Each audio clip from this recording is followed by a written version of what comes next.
ఒక్కటి మాత్రం నిజం, ఈ పని నేను, నువ్వు, అత్తయ్య, శశి, మయూరి మన 5గురిలో ఎవరో ఒకరు చేసుండాలి.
రత్న, ఏం చేస్తున్నావు? నీకేమైనా పిచ్చి పట్టిందా? గన్ను కిందకి దించు.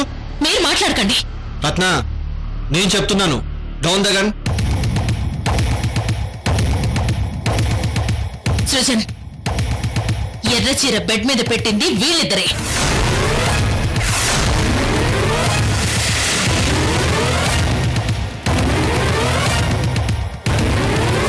లేదు దినా, మేమెందుకు చేస్తాం?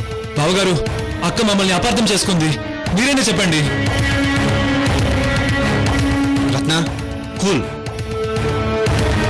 నేను చెప్పేది విను. సృజన్, నిజం ఇప్పుడే ఇక్కడే వీళ్ళ నోటితోనే చెప్పిస్తాను. మీరు మాట్లాడకండి.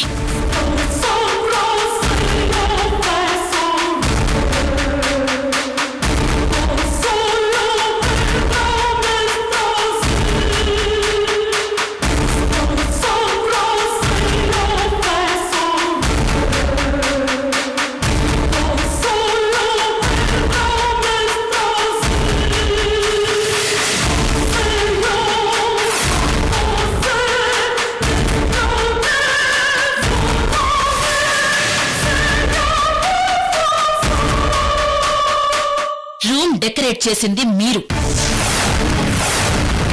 మీకు తెలియకుండా ఆ శారీ బెడ్ మీదకి రానే రాదు. రత్న, మయూరి, మీ వదిన మొండితనం మీ కొత్త కాదు. మీరు చూసుంటే నిజం చెప్పండి. తను మిమ్మల్ని ఏమనదు, నేను చూసుకుంటాను. అన్నయ్య, నిజంగా మాకు తెలీదు, మమ్మల్ని నమ్మండి. అవును బాబుగారు, డెకరేషన్ చేసినప్పుడు మాకు తెలియకుండా ఎలా వచ్చిందో నిజంగా తెలీదు. Believe me. కృష్ణవేణి ఈ ఇంటి కోడలవ్వడం మీ ఇద్దరికీ ఇష్టం లేదు.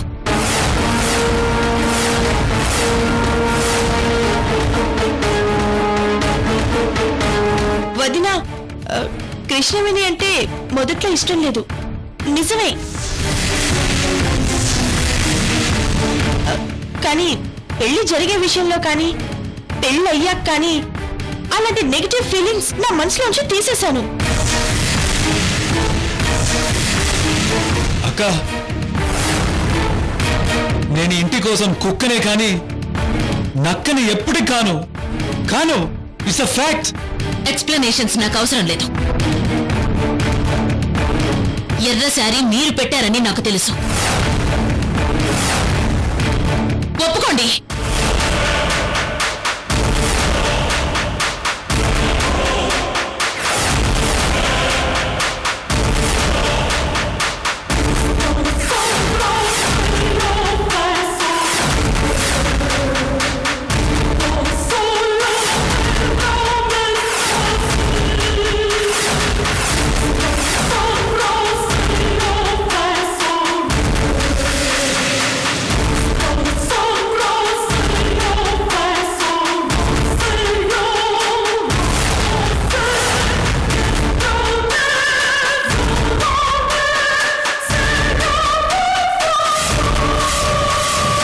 ఇక యుద్ధం మొదలైంది.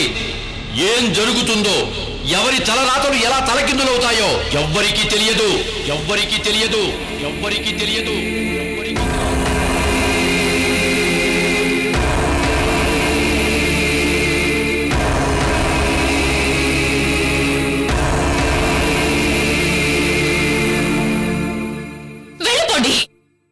వెళ్ళిపోండి. నా ముందు ఇంకొక క్షణం ఉన్నా నేను ఏం చేస్తానో నాకే తెలీదు. Get lost.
చేసి కనిండును రేలు నీ నీడనై నిలిచి కాపాడుతాను నీ నీడనై నిలిచి కాపాడుతాను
వద్దులే లక్ష్మి.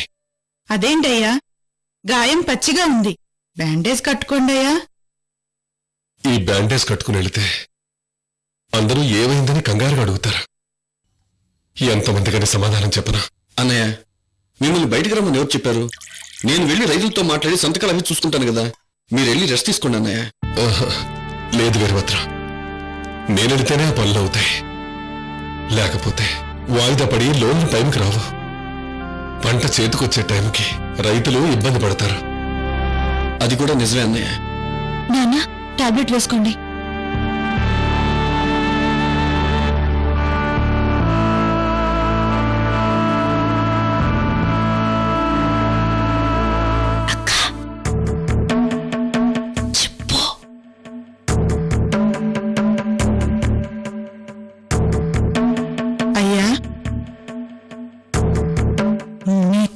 విషయం మాట్లాడాలి.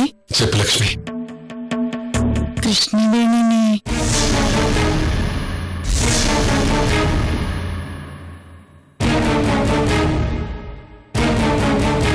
కృష్ణవేణి చెప్పు.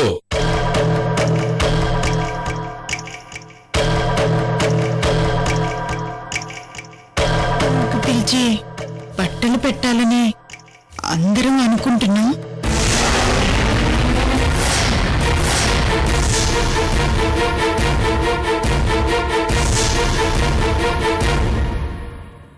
అదే అల్లుడు గారు, మీరు ఆశీర్వదించలేదట, వీళ్ళు వడి నింపలేదట.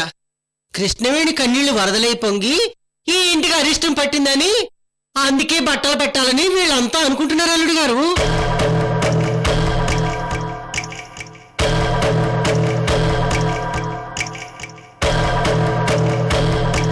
ఓహో అలాగా. మరైతే కృష్ణవేణికి ఇంటికి ఏ సంబంధం ఉండి పిలుస్తున్నారో తెలుసుకోవచ్చా?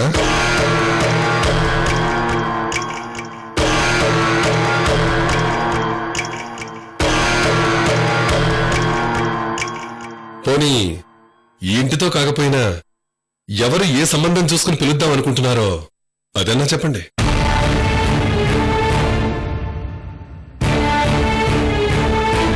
ఏందయ్యా అలా మాట్లాడుతున్నారు? మీరు కోపంగా కృష్ణవేణిని ఎన్ని మాటలన్నారు? మనస్ఫూర్తిగానే అన్నారా?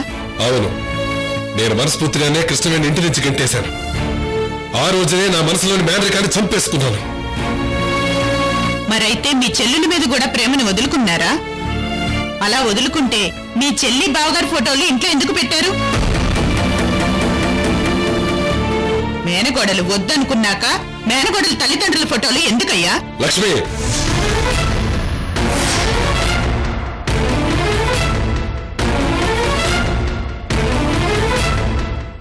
రాను రాను ఇంట్లో నేను తప్పు చేసినట్టుగా మాట్లాడుతున్నారే. అయ్యో, మీరు తప్పు చేశారని నా ఉద్దేశం కాదయ్యా. మీరు మనస్ఫూర్తిగా మేనగోళ్ళని మర్చిపోయారో లేదో మీ మనసులోకి ఎవరు తొంగి చూశారు? నిజంగా మీరు మర్చిపోయి ఉంటే ఆ భద్రాచలం అన్న మాటలు పట్టించుకోకుండా వచ్చేవాళ్లు. ఊళ్ళో వాళ్ల మాటలకి ఉలిక్కిపడి గొడవలు అసలు తెచ్చుకునేవారే కాదు. గొడవ పడింది తప్పుగా మాట్లాడినందుకు, కృష్ణవేణి మీద ప్రేమతో కాదు. కృష్ణవేణి నాకిష్టం లేని పెళ్లి చేసుకుని వెళితే నేనెందుకు అడ్డమైన వదులతో మాట్లాడాలి? నన్నెందుకు కించపరుస్తూ మాట్లాడాలి? అందుకే గొడవ పడ్డాను.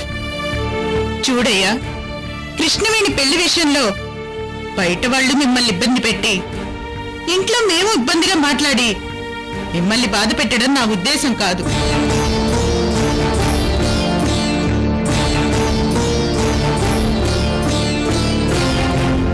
ఒకసారి కృష్ణవేణిని పండక్కి పిలిచి బట్టలు పెట్టి పంపించేస్తామంటున్నాను. మీరు ఏ సంబంధం చూసి పిలుస్తారు అంటే ఏం చెప్పను?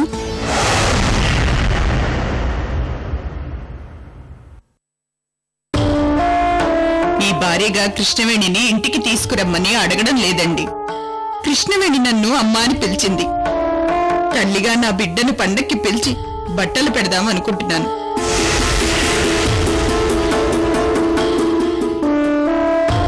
అవును నాన్న, అక్కగా నా చెల్లెల్ని పండక్కి పిలవాలనుకుంటున్నాను.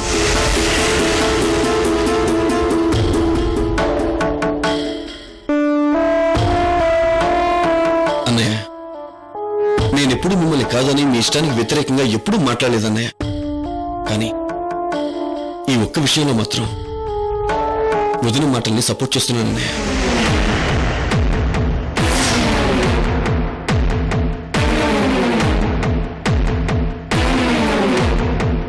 అది కాదయ్యా, కృష్ణవేణిని అనాథ కాకుండా అమ్మా నాన్నయ్య మీరే పెంచి పెద్ద చేశారు.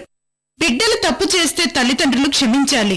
అంతేగాని ఇంత కోపాన్ని మనసులో పెట్టుకుంటే బిడ్డలేమవుతారు? ఆలోచించండి అయ్యా.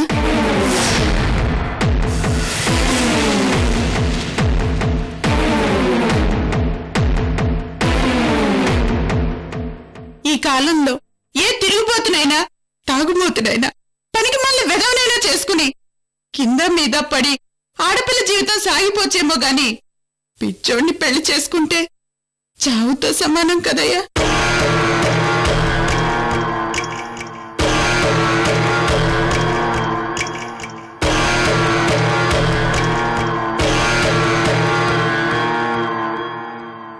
బావుగారు. కృష్ణవేణి ఆ పిచ్చోడిని చేసుకుని ఆ ఇంట్లో ఎన్ని బాధలు పడుతుందో ఏమో మనకి తెలియదు కదా బావుగారు.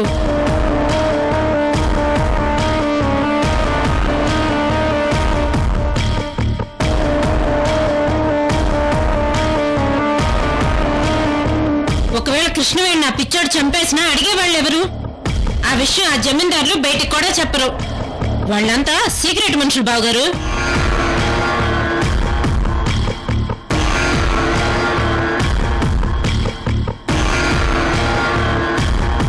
అవునయ్యా, పుట్టింటి వాళ్లతో గొడవ పెట్టుకుని అత్తింటికి వెళ్లిన ఆడబిడ్డని ఎంత మంచి అత్తిళ్ళైనా చులకనగా చూస్తారయ్యా. అవునన్నయ్య, ఒక్కసారి పండక్కి తీసుకొచ్చి బట్టలు పెట్టి పంపించేద్దాం.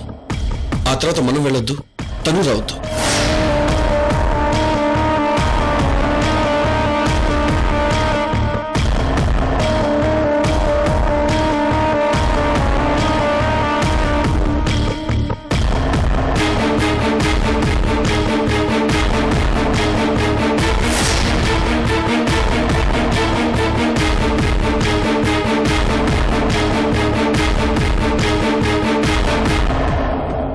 అత్తయ్య, ఏంటి అల్లుడు గారు?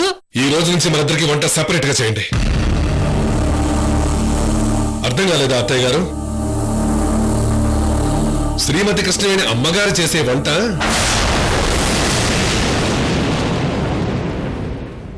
శ్రీమతి కృష్ణవేణి గారి అక్క చేసే కూరలు నేను తినలేను.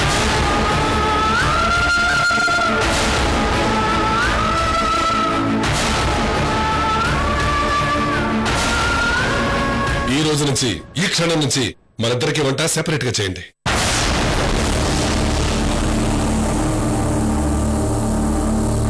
అలాగే అల్లుడు గారు, మీ ఇష్టం. మీరు ఎలా చెప్తే అలాగే చేస్తాను అల్లుడు గారు.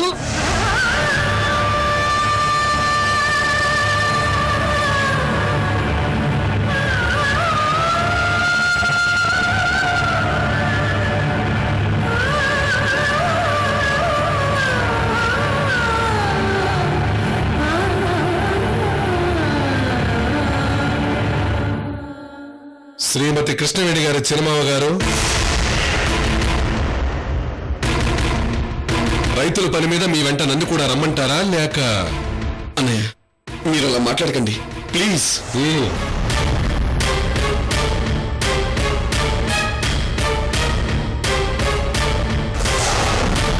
ఫైల్ తీసుకొస్తాను, బండి తీయండి. అలాగే అన్నయ్య.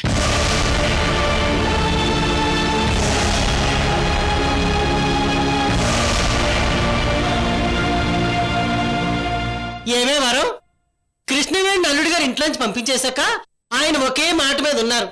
మీరు మాత్రం పోటుకో మాట మారుస్తున్నారంటే? ఎదుగో అమ్మమ్మ, నిన్న ఇంట్లోంచి గంటేస్తే గాని మేం ప్రశాంతంగా ఉండలేం. నన్ను గంటడానికి నువ్వెవరితో బుడంకాయ్? ఇది నా అల్లుడి ఇల్లు. పోతే గీతే రేప మాప పెళ్లి చేసుకుని నువ్వే ఇంట్లోంచి పోతావు. నేను చచ్చేదాకా నా అల్లుడి ఇంట్లోనే ఉంటాను. నన్నెవరితే గెంటేసేది? రమ్మను. అంత ధైర్యం ఎవరుకుందో రమ్మనే చెప్తాను. అమ్మా, చాలే నీ ప్రతాపాలు. ఊళ్ళో వాళ్ళు ఎన్ని అన్నా నువ్వు చెవిలో సీసం వేసుకుని తిరుగుతావు. వాళ్ళు ఎత్తిపడుపుడు మాటలు భరించాల్సింది మేము. కృష్ణవేణిని ఇంటికి పిలిచి బట్టలు పెట్టి పంపిస్తే ఊళ్ళో వాళ్ళ నిందలకు సమాధానం చెప్పొచ్చు అనుకున్నాం. నీ అల్లుడు గారు ఇంటికి వచ్చిన కృష్ణవేణిని చూసి మనసు మార్చుకుంటారని మేమందరం అనుకుంటున్నాం. మధ్యలో నీ గోలేంటి? ఇంట్లో 2 పొయ్యిలు వెలిగించి అగ్గి రాజేశావు కదే, చిచ్చి. నేనేం చేయనే వరం? కృష్ణవేణి విషయంలో మీరంతలా ప్రవర్తించి ఇక్కడ దాకా తెచ్చుకున్నారు.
నేనిప్పుడు అలివేనికి చెల్లింది కాబట్టి నా డబ్బుని అక్క పెళ్లికి ఖర్చు చేయమని సంతోషంగా ఇస్తున్నాను.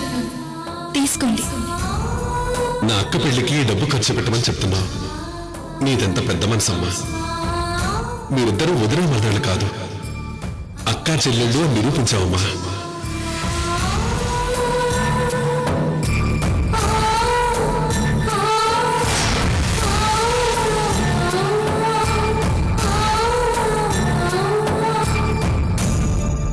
సరే, అర్జెంటుగా వెళ్ళి కాపాడుతానంటున్నావు. అసలు ఆ అమ్మాయి బ్రతుకుందో, ఉంటే ఎక్కడుందో, ఎలాంటి పరిస్థితిలో ఉందో నీకేం తెలుసు? తాతయ్య, ఆ అమ్మాయి ఆర్తనాదం నా మనసును తాకింది.